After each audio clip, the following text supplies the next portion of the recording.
Howdy. I have no idea why I'm doing this. Literally nothing else on my channel is like this. Well, actually there is a good reason why I'm doing this. Filler. Padding. I have nothing to do. I have nothing to talk about on my channel to do with comic books. So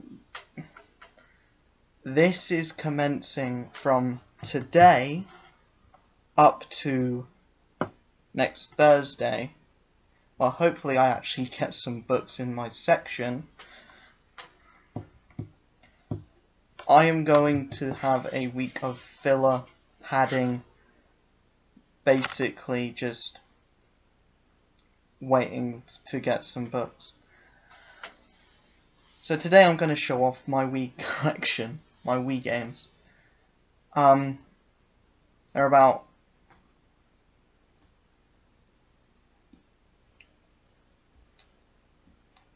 There are about 18 games here. So, without further ado, let's start. Ben 10 Protector of Earth. The game is actually pretty good. It's fairly repetitive. It's just your mindless, like, beating up bad guys, fight a boss fight, level based. It's fairly short. It took me about 2 hours to beat it. And the one gripe I have is that there are only 5 aliens. Only 5 aliens to play as when the game is called Ben 10. Why? Or what is the point of only having 5 characters to play as? The game's called Ben 10. But apart from that, it's mindless, fun. You know, it's aimed towards kids, so the kid's not really going to want to play a game for longer than like an hour. But yeah. Next up, Donkey Kong Country Returns. If you don't have this game on your Wii, you're doing something wrong. I paid 10 quid for this game. It's worth every penny. To put that into perspective, I bought these games at CEX, which is a discount store, or shop. So usually the games will be, well, that was 75p, for example. So that must mean, oh, it's pretty good. Pretty good. Yeah, it is, and it's hard. The game is pretty much as long as like a modern Mario game would be, so over 10 hours. It's hard, really hard, like unforgiving, which is why they give you so many lives. So yeah, it's a basic 2D platformer, but it's just really goddamn hard. Like one of the most difficult games I own. Next up is Epic Mickey. Yeah, this game was supposed to be a lot darker than it actually was. It was all of like branding and hype for the game was it's gonna be a dark envisioning of Disney. It's gonna be a darker Disney than what we're actually used to.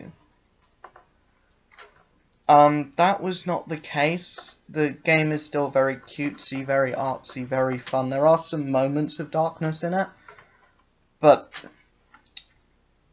it's still very, like, artsy, very fun. very cutesy. But that doesn't take away from the game. In fact, it makes it more charming.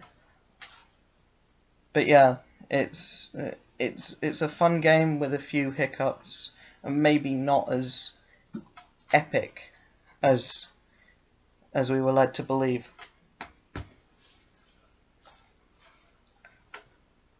Next up, Lego Indiana Jones. It's number 1. There are 2. I have both. I have yet to play the sequel because I've yet to beat the first one. But yeah, I've gotten quite a way into this. It's pretty fun, actually. It's, you know, your usual Lego game. It's, you know, levels are about half an hour long, but there's a lot of them, so the game will take up a lot of time. But the game is pretty easy, and it's like aimed for kids. It's aimed for kids, but it's accessible for adults. It's easy, but the draw isn't the gameplay. Even though the gameplay is very fun, very fluid, the draw isn't that, and the draw isn't the story. It's getting 100%. It's getting all the characters, getting all the upgrades, getting all the vehicles, getting all of the little hidden items, and actually 100% in the game. Like, that's the draw of it. Next up is Monster Hunter Tri. I love this game.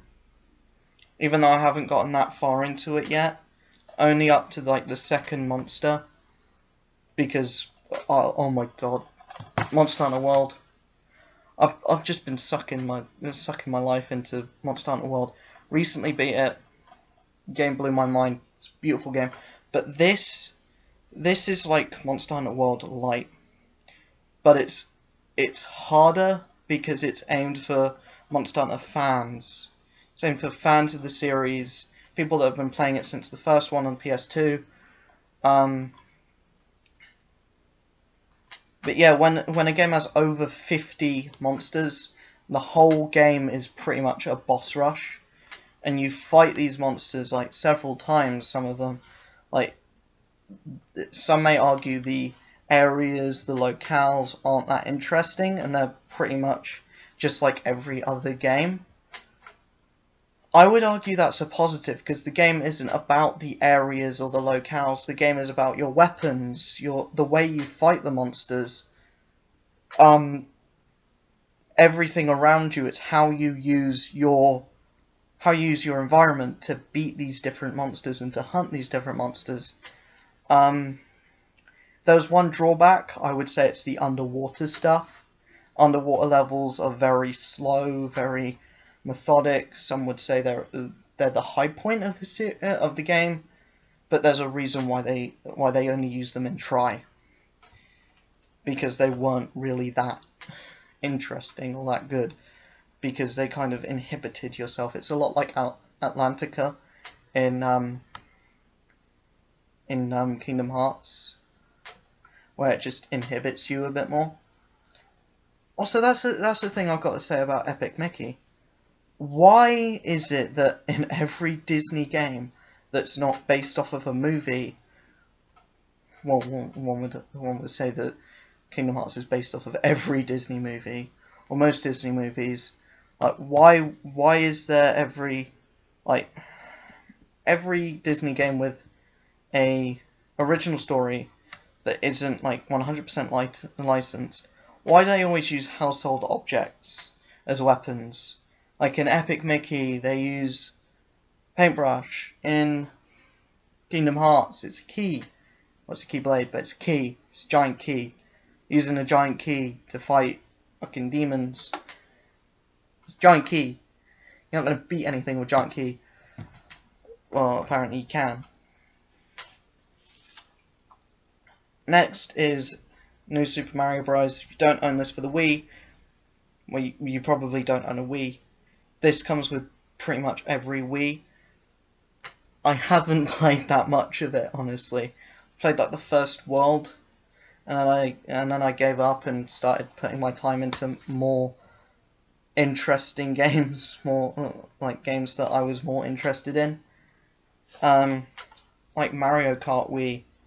Mario Kart Wii is where it's at for me. Damn, Rainbow Road. That's still one of my favorite levels in any game, because it's just so hard and it takes so long to master it. But yeah, Mario Kart Wii is probably one of my favorite games on the console, if not my favorite. And then on to one of my least favorite games on the console. I have no idea why I bought this, Shrek the Third. I own a fucking Shrek game, and it's shockingly bad. Like, terribly bad. Like, it's one of the worst things I've ever played.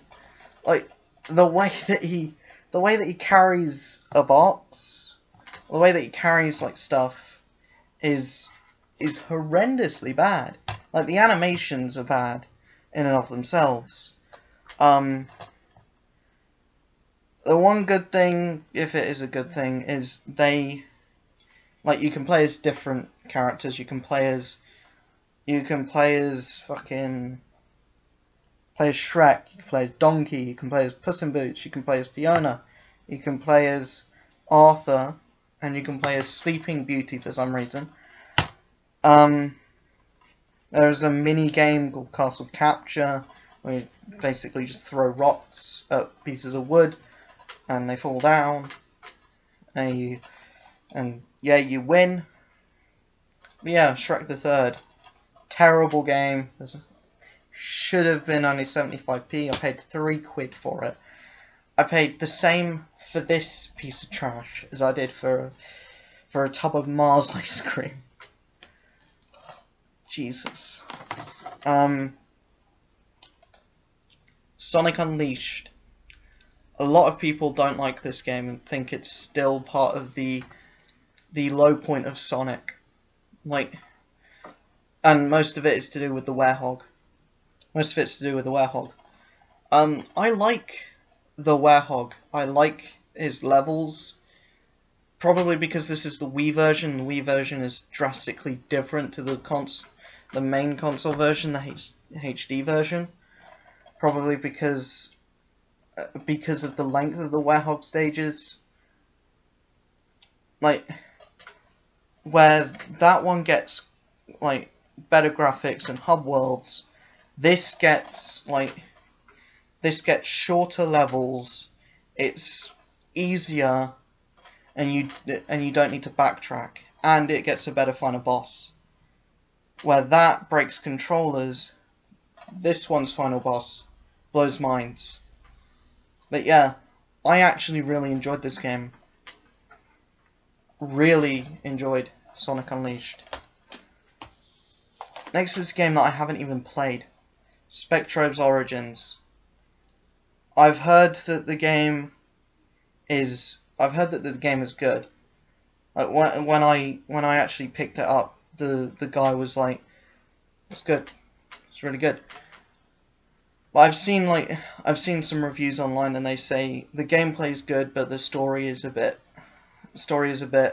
like childish, a bit aimed for children, and they don't really say a lot on the back. They literally just say, use your arsenal of Spectrobes to fight the Crawl and save the galaxy. But I'm a big fan of the DS Spectrobe games, so hopefully the gameplay is so good that it actually overshines or outshines the story. Next is Spider-Man Web of Shadows. Some people love this game, some people hate it. I'm in between. I don't hold much of an opinion on this game. I like the fact that it goes into the more obscure places of the Marvel Universe, like the Tinkerer's in this game, Moon Knight's in this game. I like that it goes into the more obscure places in the Marvel Universe, but I don't really like the combat over web slinging. I don't like the fact that it takes a more combat heavy approach and the fact that the game is just showered with boss fights, and like you fight every boss at least twice, if not 3 times. And the final boss, even though it looks so like huge and so menacing, it's a little underwhelming how you beat it. So you just punch each head a few times, then long cutscene. Where if you choose the good ending, it's a really good, like really, like it's worth trekking through the whole game to get the good ending. But the bad ending just makes you feel like, why did I do that? Why did I sit here for like over 15 hours to just say, oh, remember that boss fight you beat halfway through the game? It's back. He's going to be the main villain of the sequel that you're never going to get. But yeah. Next is another one I don't really enjoy that much, and another one where I question why I bought it.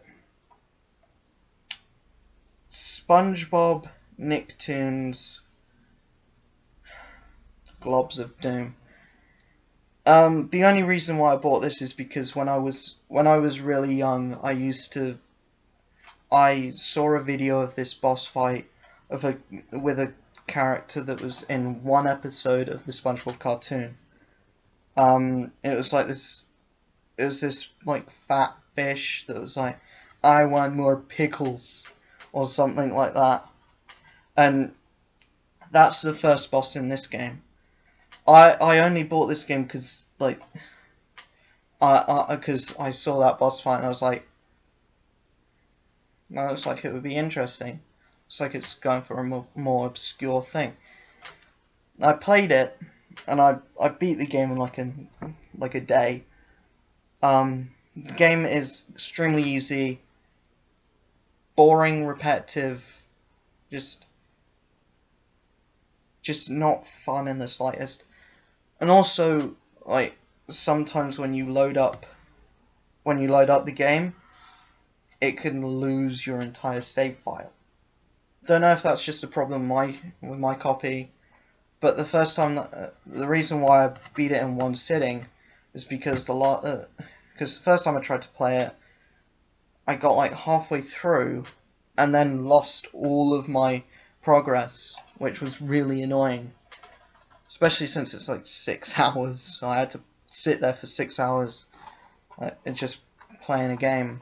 6 hours, which doesn't sound like much, but when you're me, and don't play video games for like long stretches of time, then yeah. Next one, Thor: God of Thunder. I only got this because it's Thor, and because I wanted to play a superhero game, because they didn't have the Thor game for PS2. I know they had this on PSP, but I don't own one of those, so I had to settle for this. It's a lot better than the PS3 version, but the PS3 version sucked. So yeah, this is actually pretty fun.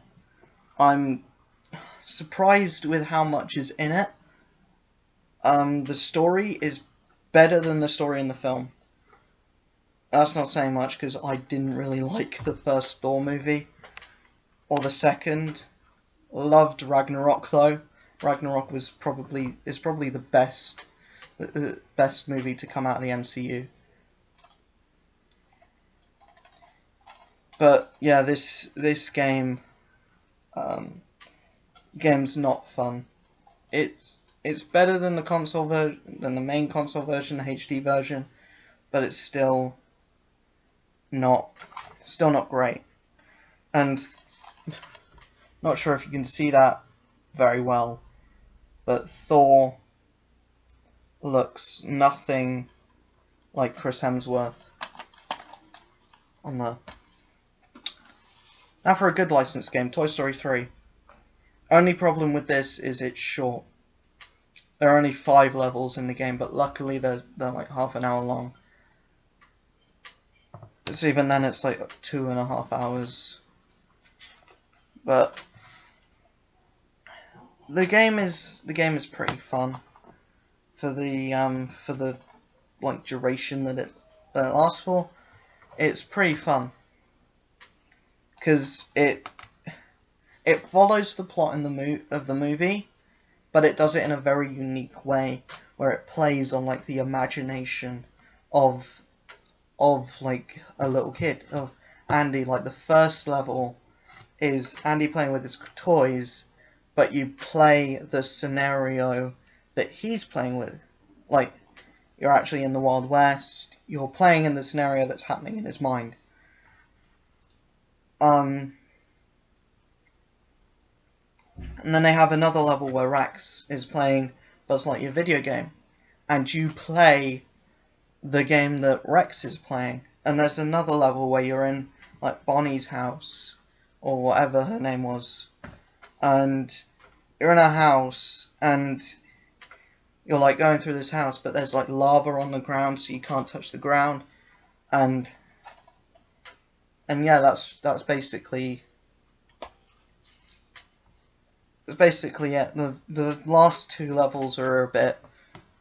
The levels where it's like outside of the like imagination and they don't have and it's actually following the plot.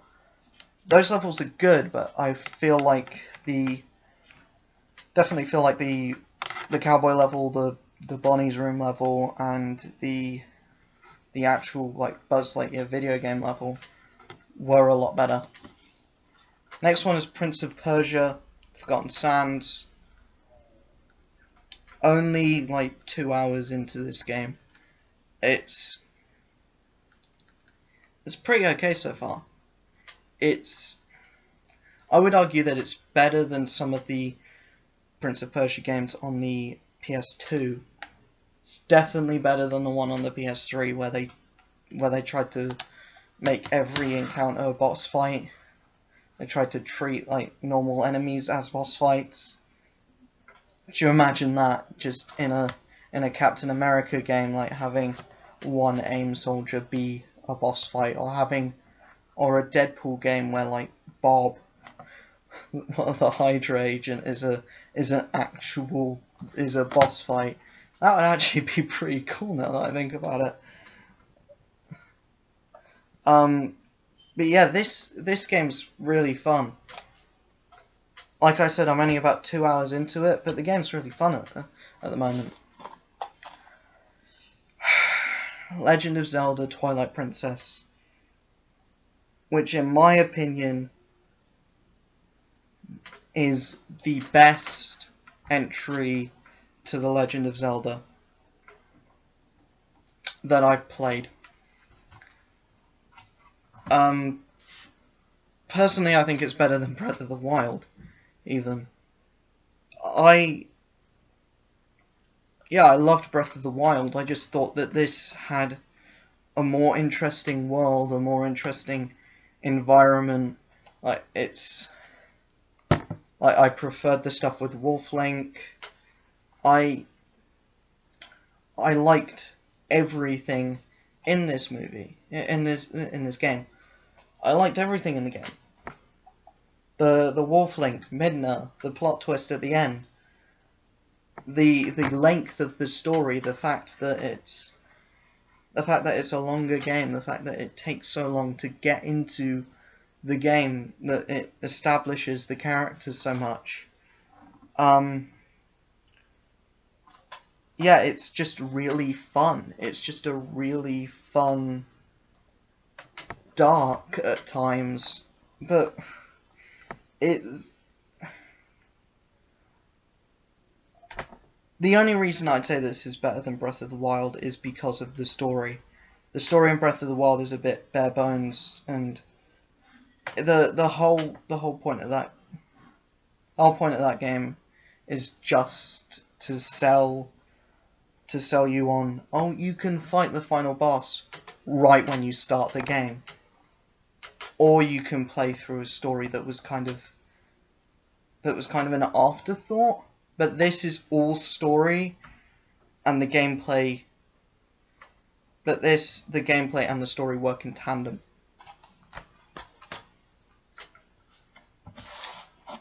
Next is Wii Fit Plus.